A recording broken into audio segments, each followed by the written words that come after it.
Salut à tous, aujourd'hui une nouvelle vidéo sur Katana. Katana qui se fait littéralement arracher depuis le début de l'année et depuis même plus d'un an.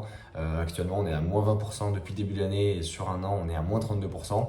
Alors est-ce que ce pessimisme est justifié ou non? C'est la réponse c'est la question pardon, à laquelle on va essayer de répondre aujourd'hui. Donc voilà, pour faire simple, Katana, ils vont juste, c'est un acteur du milieu nautique, ils vont vendre des catamarans. Voilà, c'est une petite capitalisation, hein, ils sont à 150 millions,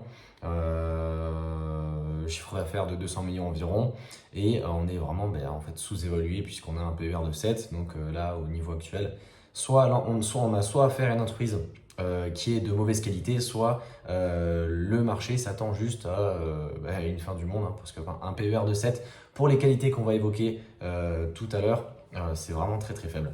Donc Katana, là je vais vous mettre voilà, le premier trimestre, donc croissance de plus de 16%. Voilà, excellente croissance. Ils le disent, on est dans une conjoncture qui est quand même assez difficile, mais le secteur des multicoques, dont fait partie Katana, reste quand même structurellement bon. On a une croissance de plus 16%, et notamment sur le pôle bateau, qui a une croissance de 19%. Alors, le pôle service, en fait, il a énormément de décroissance, puisque une partie de l'infrastructure des services ont été utilisées pour les bateaux, pour rattraper le retard de livraison et de production qui ont eu lieu durant l'année dernière. Mais voilà, sinon, ouais, super croissance. L'entreprise conserve son potentiel de croissance à long terme, avec l'attrait des plaisanciers pour les multicoques. Voilà, il y a un peu moins de visibilité vu qu'on est dans une situation un peu particulière, mais il y a quand même une bonne dynamique de croissance. Du coup, l'entreprise continue de développer sa marque. Elle va investir sur deux piliers, la gamme Bali, donc c'est la gamme en fait qui a permis de positionner Katana à ce niveau-là, c'est-à-dire à plus de 200 millions de chiffre d'affaires. C'est la marque qui a permis au groupe d'exploser durant la dernière décennie. Là, ils vont lancer un nouveau bateau de grande taille, donc supérieur à 55 pieds. Ça va être un peu le relais de croissance de la marque Bali. Potentiellement un peu plus de pouvoir de fixation des prix, vu qu'on est sur un modèle qui va aller chercher des clients plus aisés. Et ensuite, le développement de la gamme à bateau, de la gamme à moteur, donc les bateaux à moteur avec la gamme yacht. Là, c'est un gros projet, c'est un gros pari de la marque, puisque les bateaux à moteur, en fait, c'est un marché qui est beaucoup plus grand, qui est à peu près 5 à 10 fois plus grand que les bateaux à voile. Donc là, voilà, c'est un gros pari de l'entreprise. Néanmoins, quand on voit ce qu'ils ont réussi à faire avec la gamme Bali, on n'a pas forcément de soucis à se faire là-dessus. Mais voilà, ça va être le segment à regarder durant ces prochaines années, puisqu'ils vont lancer voilà, leur prochain modèle d'ici quelques mois. Je crois que c'est prévu pour automne 2024. Donc là, je vous mets le compte-rendu de l'Assemblée Générale qui a eu lieu il y a à peine un mois, 3 semaines. Globalement, voilà, ils parlent de leur gamme Bali qui marche super bien depuis près d'une décennie, qui vont lancer un nouveau Bali 5.8. Mais surtout, le principal élément à noter, c'est que voilà, déjà ils vont relancer leur gamme Katana, donc c'est la gamme historique. Et surtout, qu'en fait, ils prévoient avec leur gamme à moteur, donc la gamme yacht, de faire autant de chiffre d'affaires qu'avec la gamme à voile, donc Katana plus Bali, à horizon 2030. Donc il y a au moins un doublement de l'activité qui aura lieu d'ici 6 ans si la gamme Bali et Katana se stabilisent. Mais on l'a vu, les chiffres, enfin on va le voir tout de suite, hein, les chiffres de Katana et de Bali sont juste exceptionnels. On a une croissance qui est magnifique. Donc on aura à mon avis un peu plus qu'un doublement de l'activité d'ici 2030. Donc voilà, l'entreprise elle mise énormément sur sa gamme de bateaux à moteur à horizon 2030, puisque c'est un marché qui est énorme et l'entreprise n'a absolument aucune part dans ce marché-là. Si on regarde un peu plus du côté des finances, Katana, c'est une entreprise qui est magnifique, hein, on le voit juste ici. Ils ont 60 millions de cash, c'est ça, ouais.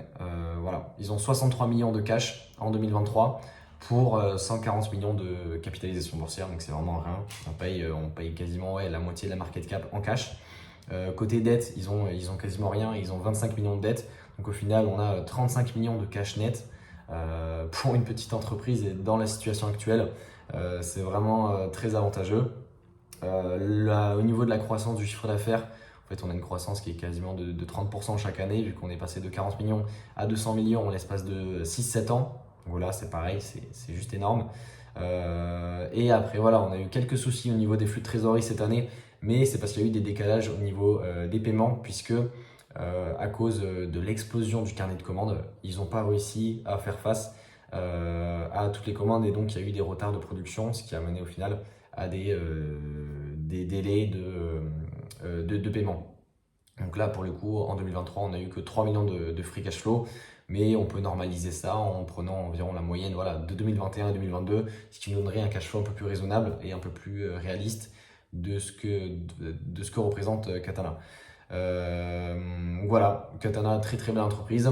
Actuellement, on a un PER de 7. Un PER de 7 hein, pour une entreprise qu'on l'a vu, hein, qui a une croissance exceptionnelle du cash net. Ça veut dire que le marché s'attend vraiment à presque une fin du monde ou alors un retournement de situation. Moi, c'est pas mon cas personnellement. Je pense pas que ça risque d'arriver sur Katana. L'entreprise est gérée par la famille.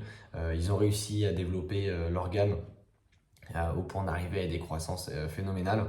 Voilà, moi je mettrais plutôt un PER de 15 à 20 pour ce genre d'entreprise. Pourquoi est-ce qu'elle est aussi peu chère? Ben voilà, tout simplement à cause de la situation macroéconomique, les taux d'intérêt, l'inflation, que le marché des bateaux soit un marché assez cyclique. Mais pour autant, la cyclicité ne se fait pas ressentir dans les comptes de Katana. Donc ça, c'est quand même un avantage. Et voilà, malgré ces avantages, le fait que la situation macroéconomique prennent le dessus et que depuis des années, les fonds d'investissement désinvestissent complètement les petites capitalisations au profit des plus grandes, et bien en fait voilà, on se retrouve avec des niveaux de valorisation qui sont ridicules. Je vous ai même préparé voilà, un DCF.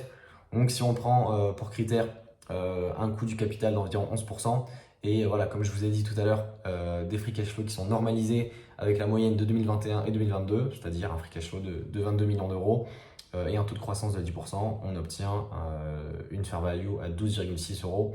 Et même si on est un peu plus conservateur et qu'on prend 5% environ, on arrive quand même à une fair value de 10,5 euros, soit au moins un upside de plus de 100%. Donc économiquement, on est vraiment sous-évalué. Après, voilà, ça reste une petite capitalisation. On est sur de la value, plutôt du quality value, donc ça peut rester encore sous-évalué plusieurs mois, peut-être un an, 2 ans, on ne sait pas.